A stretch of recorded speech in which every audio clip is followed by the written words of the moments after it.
Bon ok, comme on me l'a déjà demandé plusieurs fois, je me décide enfin à faire une vidéo sur mes 10 motos préférées.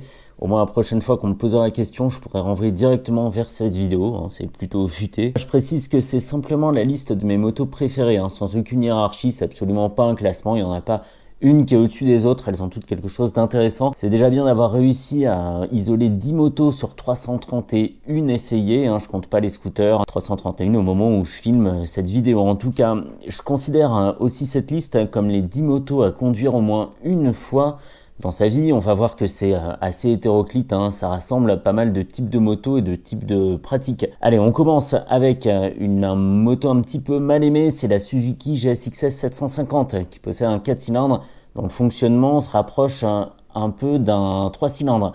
Elle fait presque la synthèse des deux moteurs, de la nervosité en bas, très vite disponible, et la possibilité d'enrouler tranquille sur le couple. C'est difficile à expliquer, certains y trouveront à redire, mais il faut vraiment l'essayer pour comprendre. Ça, plus la position de conduite avec son guidon large rental, c'est vraiment une très bonne machine.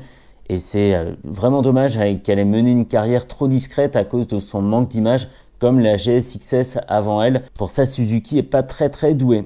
La deuxième, qui n'est pas vraiment la deuxième puisqu'il n'y a pas de classement, hein, je l'ai dit, c'est la BMW G310R, hein, parce que sous ses airs de petite moto et malgré la présence au catalogue BMW de motos bien plus puissantes, c'est pour moi la BM la plus fun. Dès les premiers mètres à son bord, on sent venir une sorte d'euphorie qui donne envie de s'amuser avec l'assurance de pas perdre le contrôle et de pas perdre non plus son permis. Juste quelques points, donc ça va, ça limite les dégâts, on cravache l'esprit tranquille et ça c'est un très gros avantage de cette machine et ça permet aussi de mettre un pied dans l'univers BMW. Ensuite on trouve la Honda Africa Twin et en DCT particulièrement, donc avec la transmission automatique à double embrayage parce que elle a un comportement très naturel et elle apprend de la conduite de son pilote pour s'adapter en permanence et proposer une conduite, je l'ai dit, de plus en plus naturelle. C'est un maxi trail qui peut paraître sans fantaisie au premier abord, mais c'est une moto qui bosse avec sérieux.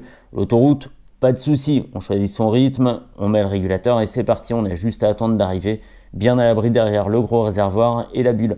La ville, pas de souci non plus, elle sait se faufiler et perchée en haut de sa selle, on aura un bon point de vue sur l'environnement. Le tout-terrain, même pas peur, une paire de crampons et go, on n'a qu'à regarder ce que certains pros lui font subir pour s'en convaincre.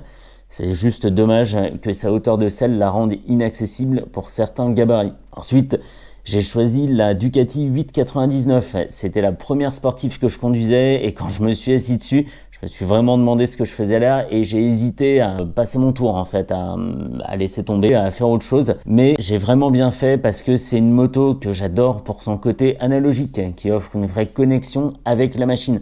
On perçoit parfaitement le lien de cause à effet entre les actions du pilote et les réactions de la moto. C'est une moto qu'on conduit avec tout le corps et l'esprit, ce qui laisse pas beaucoup de répit. Ça c'est vrai, c'est des machines au guidon desquelles on ne peut pas vraiment se reposer. La Panigale V2 s'en approche un peu mais en étant un petit peu plus civilisée. Ensuite, on trouve une moto dont je parle souvent, c'est la Harley Street Bob. C'est ma Harley préférée, mon custom préféré. Et s'il y avait qu'une Harley à conduire, d'après moi, ça serait bien celle-ci. Elle condense tout ce qui fait une Harley. Monter dessus, c'est déjà avoir le sourire et mettre le contact, c'est perdre absolument toute raison. Ça vibre joyeusement, la position avec les bras en l'air et les pieds en avant est complètement... ça nous transporte quoi, encore plus que la machine en elle-même et on aura vraiment du mal à s'arrêter de rouler avec. Ensuite, on trouve une moto qui est carrément à l'opposé, c'est la Husqvarna 701 Supermoto. On a tellement envie de s'amuser avec cette moto qu'on risque vite de dépasser ses limites si on se réfrène pas un petit peu. C'est loin d'être la plus confortable, c'est vrai, il y a très peu d'équipement, la selle est dure, la position est très spéciale, mais c'est très vite oublié quand le mono nous incite à voir jusqu'où va son allonge, c'est quasiment sans fin. Après on trouve la Yamaha MT-09 ou la SP dans sa dernière version, puisque des gens avaient à redire sur la première, et c'est vrai que notamment moi j'avais pas trop aimé la réponse à l'accélérateur. C'est un des premiers ou même le premier accélérateur électronique chez Yamaha et il y avait une réponse un peu on-off, en fait c'était dur à doser. Ça avait été réglé ensuite sur les versions débridées quand elle était plus en 106 chevaux et sur ces dernières itérations, c'est complètement oublié. Comme la 701 citée précédemment, elle donne immédiatement envie de faire l'idiot et il faut pas se fier à sa puissance qui peut paraître modeste face à d'autres machines. Hein. C'est à peu près 115 chevaux la MT-09. Il y a largement de quoi se faire peur et tout ça encouragé par le sérieux de l'ensemble et la position très stricte qui incite vraiment à la déconne. Ensuite, on trouve la Honda VFR et ce que j'ai vraiment besoin de détailler, c'est l'AGT bien équipée mais pas trop techno. Comportement serein, elle sait aller vite quand on lui demande, le V4 chante discrètement et elle se conduit quasiment par la pensée. En plus, elle ressemble à une sportive avec son carénage affûté et ça suffira à tromper les néophytes. Pour rien gâcher, il y a de la bagagerie qui existe pour partir en week-end sans se casser le dos. Bref, la VFR, je pourrais en parler pendant vraiment très longtemps. Je pense qu'après le XJR, ça sera une option à considérer très sérieusement. Après, on trouve la Zero FXE.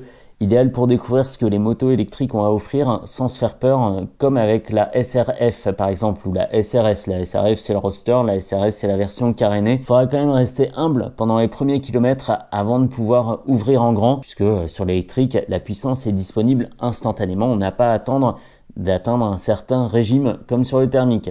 Attention avec celle-ci, hein, c'est une vraie machine à fun, c'est un vrai piège. Et pour finir, on trouve la Yamaha XJR 1300, c'est pas parce que j'en ai une, hein, elle était déjà sur cette liste depuis très longtemps. C'est une liste finalement qui a pas beaucoup évolué, donc c'est pas parce que j'en ai une qu'elle est sur cette liste, mais parce que c'est un gros monstre gentil, c'est bourré de couple, on n'a quasiment pas à utiliser la boîte, ça repart tout le temps. Il y a des ressources qui semblent infinies, et c'est une moto qui sait s'arrêter quand on lui demande, ça freine fort et à chaque fois que je monte à son bord, je me fais surprendre, c'est dire. Et même si elle consomme beaucoup d'essence, ça c'est vrai, c'est difficile de lui dire non une fois qu'on a démarré. Voilà, j'espère que ce que j'ai raconté était assez clair. J'ai essayé d'être le plus concis possible, mais c'est difficile de retranscrire pourquoi on aime une machine plus qu'une autre quand le jugement n'est pas toujours basé sur des critères objectifs. Et c'est aussi ça la moto, il faut parfois simplement être curieux et essayer des machines pour comprendre pourquoi des gens passent outre certains points négatifs et pourquoi ils changeraient de moto pour rien au monde. Pourquoi certains s'assoient sur un barbecue Ducati et pourquoi d'autres subissent les vibrations d'une Harley. Il faut essayer, il faut être curieux, il faut aller au-delà de ses a priori pour comprendre pourquoi ces machines existent et pourquoi elles se vendent toujours, pourquoi il y a des adeptes d'une marque et pas d'une autre. Voilà, c'est ça la moto. Sur ce, moi, je vais aller me faire à manger et on se retrouve jeudi prochain pour un essai traditionnel. Voilà, allez, c'est parti, mangez. Merci à toute l'équipe, vous avez été géniaux. Merci à l'éclairagiste, les dialoguistes et le script aussi, c'était super. Merci à tous.